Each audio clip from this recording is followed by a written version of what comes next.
Hello दोस्तों, आपका हमारे इस वृंदा कुंज चैनल में स्वागत है। पुरुषोत्तम मास महात्म्य कथा अध्याय 7। सूत जी बोले, हे तपोधन, आप लोगों ने जो प्रश्न किया है वही प्रश्न नारद ने नारायण से किया था, सो नारायण ने जो उत्तर दिया वही मैं आप लोगों से कहता हूँ। नारद जी बोले, विष्णु ने अधिमास का अपार दुहख निवेदन करके जब मौन धारण किया तब हे बद्रीपते, पुरुषोत्तम ने क्या किया, सो इस समय आप हमसे कहिए। श्रीनारायण बोले, हे वत्स, गोलोकनाथ श्री कृष्ण ने विष्णु के प्रति जो कहा वह अत्यंत गुप्त है, परंतु भक्त, आस्तिक, सेवक, दंभरहित, अधिकारी पुरुष को कहना चाहिए। अतः मैं सब कहता हूँ, सुनो। यह आख्यान सत्कीर्ति, पुण्य, यश, सुपुत्र का दाता, राजा को वश में करने वाला है और दरिद्रता को नाश करने वाला एवं बड़े पुण्यों से सुनने को मिलता है। जिस प्रकार इसको सुने उसी प्रकार अनन्य भक्ति से सुने हुए कर्मों को करना भी चाहिए। श्री पुरुषोत्तम बोले, हे विष्णु, आपने बड़ा अच्छा किया जो मलमास को लेकर यहाँ आए। इससे आप लोक में कीर्ति पावेंगे। आपने जिसका उद्धार स्वीकार किया उसको हमने ही स्वीकार किया, ऐसा समझें। अतः इसको हम अपने समान सर्वोपरि करेंगे। गुणों से, कीर्ति के अनुभव से, षडैश्वर्य से, पराक्रम से, भक्तों को वर देने से और भी जो मेरे गुण हैं उनसे मैं पुरुषोत्तम जैसे लोक में प्रसिद्ध हूँ। वैसे ही यह मलमास भी लोकों में पुरुषोत्तम करके प्रसिद्ध होगा। मेरे में जितने गुण हैं वे सब आज से मैंने इसे दे दिए। पुरुषोत्तम जो मेरा नाम लोक तथा वेद में प्रसिद्ध है वह भी आपकी प्रसन्नता का अर्थ आज मैंने इसे दे दिया। हे मधुसूदन, आज से मैं इस अधिमास का स्वामी भी हुआ। इसके पुरुषोत्तम इस नाम से सब जगत पवित्र होगा। मेरी समानता पाकर यह अधिमास सब मासों का राजा होगा। यह अधिमास जगत पूज्य एवं जगत से वंदना करवाने के योग्य होगा। इसकी पूजा और व्रत जो करेंगे उनके दुहक और दारिद्र्य का नाश होगा। चैत्रादि सब मास सकाम है, इसको हमने निष्काम किया है। इसको हमने अपने समान समस्त प्राणियों को मोक्ष देने वाला बनाया है। जो प्राणी सकाम अथवा निष्काम होकर अधिमास का पूजन करेगा वह अपने सब कर्मों को भस्म कर निश्चय मुझको प्राप्त होगा। जिस परम पद प्राप्ति के लिए बड़े भाग्य वाले यति, ब्रह्मचारी लोग तप करते हैं और महात्मा लोग निराहार व्रत करते हैं एवं दृढ़व्रत लोग फल, पत्ता, वायु भक्षण कर रहते हैं और काम, क्रोध रहित जितेंद्रिय रहते हैं वे, और वर्षाकाल में मैदान में रहने वाले, जाड़े में शीत, गर्मी में धूप सहन करने वाले मेरे पद के लिए यत्न करते रहते हैं, हे गरुड़ ध्वज।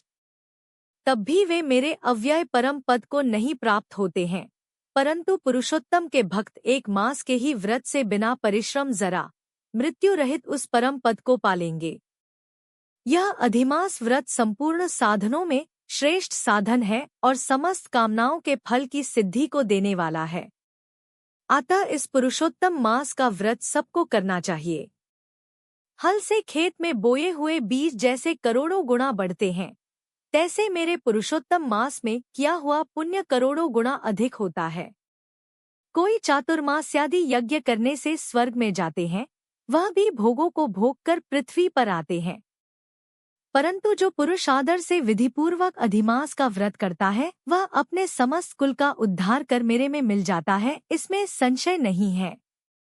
मुझे प्राप्त होकर प्राणी पुनः जन्म, मृत्यु, भय से युक्त एवं आधि, व्याधि और जरा से ग्रस्त संसार में फिर नहीं आता। जहाँ जाकर फिर पतन नहीं होता सो मेरा परम धाम है।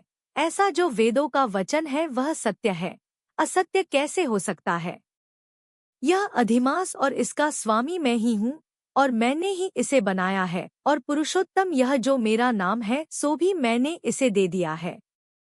अतः इसके भक्तों की मुझे दिन रात चिंता बनी रहती है। उसके भक्तों की मनोकामनाओं को मुझे ही पूर्ण करना पड़ता है।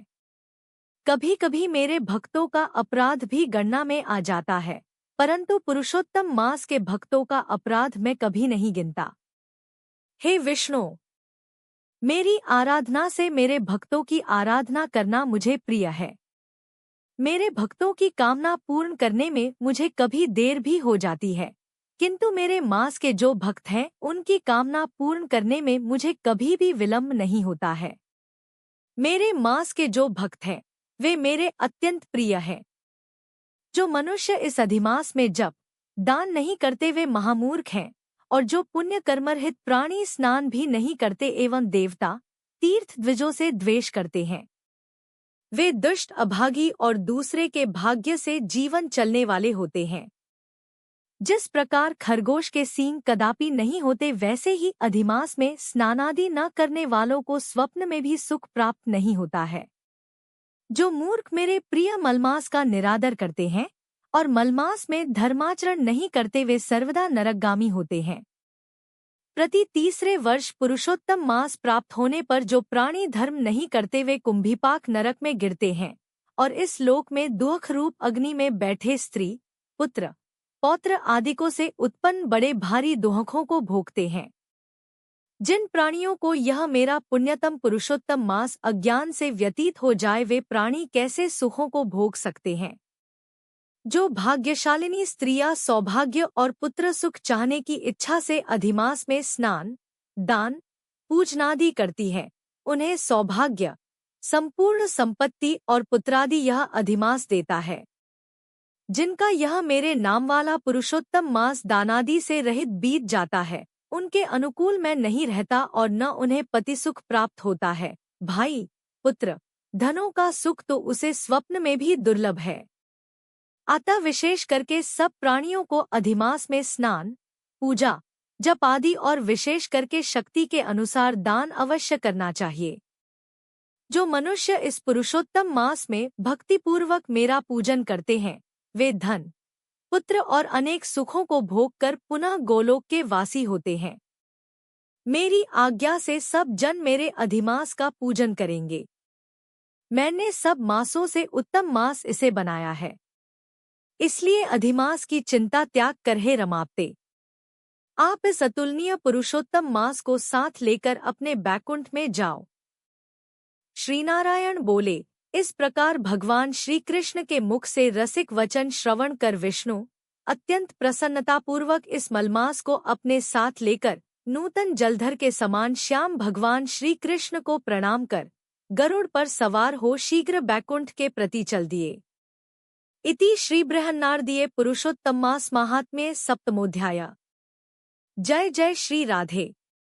अगर आपको यह वीडियो पसंद आई हो तो वीडियो को लाइक, शेयर, कमेंट करें और चैनल को सब्सक्राइब करें। धन्यवाद।